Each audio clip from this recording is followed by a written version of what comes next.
In 1797, after months of suffering on the small island of Baliceaux, the surviving Garifuna faced another forced journey. Thousands had already died from starvation, dehydration, and disease.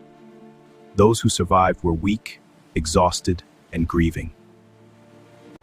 But their exile was not over. The British ordered that the remaining Garifuna be deported again, this time across the Caribbean Sea. Their destination was an unfamiliar island far away called Roatán, Honduras.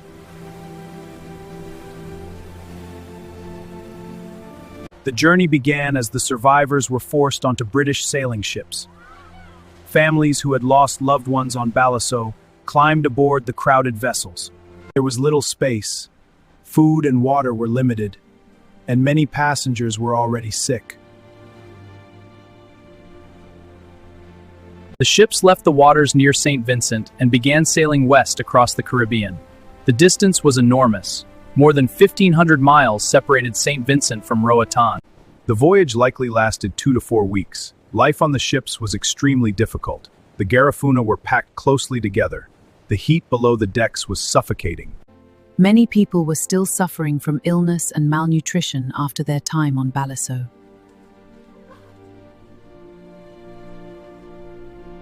For some, the journey across the sea became another struggle for survival. Hold on, we must send them, water.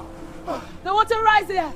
Help the others! Finally, after weeks on the open water, the ships reached the Bay Islands of Honduras. In April of 1797, the surviving Garifuna arrived on the shores of Roatán.